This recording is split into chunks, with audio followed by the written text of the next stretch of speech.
सभी साथियों को नमस्कार। आप सभी को बता दें कि कल लोकसभा सदन के अंदर काफी घमासान हुआ। प्रतिपक्ष नेता के रूप में राहुल गांधी जी ने बीजेपी सरकार पर निशाना साधते हुए उन्होंने काफी बातें वहां पर रखी। अपने पूरे वक्तव्य में उन्होंने बीजेपी सरकार पर निशाना साधा और साथ में उनके किए गए कार्यों पर भी चर्चा की। आप सभी को बता दें कि राहुल गांधी जी ने उन पर जिस तरीके से सदन के अंदर बहसबाजी हुई, पूरे देश के अंदर इस विषय में चर्चा चल रही है और राहुल गांधी जी की काफी चर्चाएं पूरे देश के अंदर प्रेजेंट के अंदर हो रही हैं।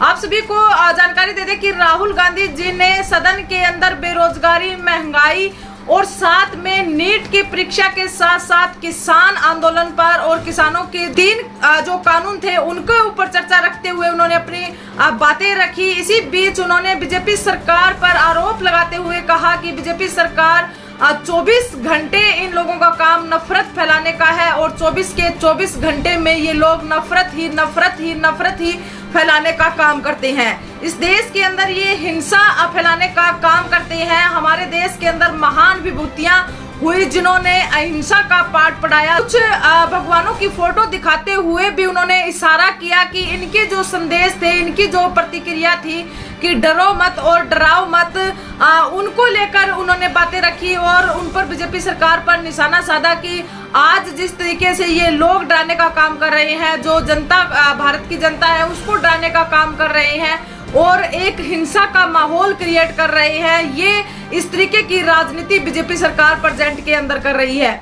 इसी बीच पत्रकार साथियों और मीडिया के साथियों ने चंद्रशेखर आजाद जी से एएसपी पार्टी से जो नगीना की सीट से नवनिर्वाचित हुए सांसद हैं उनसे उनकी प्रतिक्रिया जानने की कोशिश की। तो चंद्रशेखर आजाद जी ने कहा कि प्रतिपक्ष की जो परिस्थितियां थी और उनका जो किस विषय पर उन्होंने ये बात कही उस पर न जाकर जो सदन है, सदन के अंदर जो बेसिक बुनियादी मुद्दे होने चाहिए उन पर बातें होनी चाहिए। धर्म की जो बातें हैं वो सदन के अंदर नहीं होनी चाहिए। अगर धर्म पर बात करेंगे तो जो बुनियादी जो मुद्दे हैं वो सदन से हट जाएंगे। वो हमारे जो विचार हैं, हमारे जो देश के हित के लिए जो जरूरी चीजें हैं उनसे हम भटक जाएंगे और बुनियादी मुद्दों की जगह पर धर्म के आधार पर सदन के अंदर बातें शुरू हो जाएंगी और जो बुनियादी मुद्दे हैं उन पर सदन के अंदर चर्चा होनी चाहिए। बेरोजगारी को लेकर चर्चा होनी चाहिए, रोजगार को लेकर चर्चा होनी चाहिए,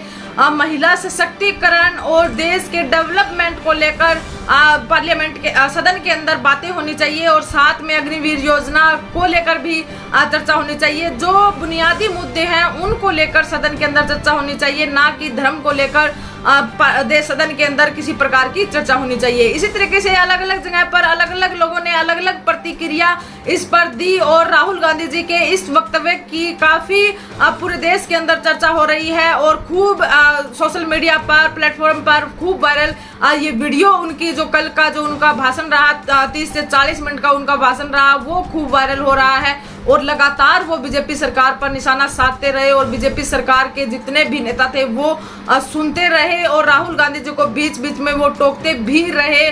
लेकिन राहुल गांधी जी अपनी बातों को पूरा कर कर ही माने और उन्होंने अग्निवीर और अन्य जो तमाम जो बीजेपी कार्यकाल के अंदर जो पॉलिसी लागू हुई उन पर उन्होंने चर्चा की और साथ में उन्होंने अग्निवीर योजना को युवाओं के भविष्य के साथ खिलवाड़ करने वाली एक योजना बताया और सैनिक में भेद करने वाली एक योजना का नाम भी दिया और युवाओं को इस्तेमाल कर कर फेंकने का आरोप उन्होंने बीजेपी सरकार पर लगाया। इसी तरीके से लोकसभा सदन से जुड़ी हुई तमाम खबरें देखने के लिए आप हमसे जुड़े रहें। वीडियो को ज्यादा से ज्यादा शेयर कीजिए और चैनल को सब्सक्राइब कीजिए। धन्यवाद।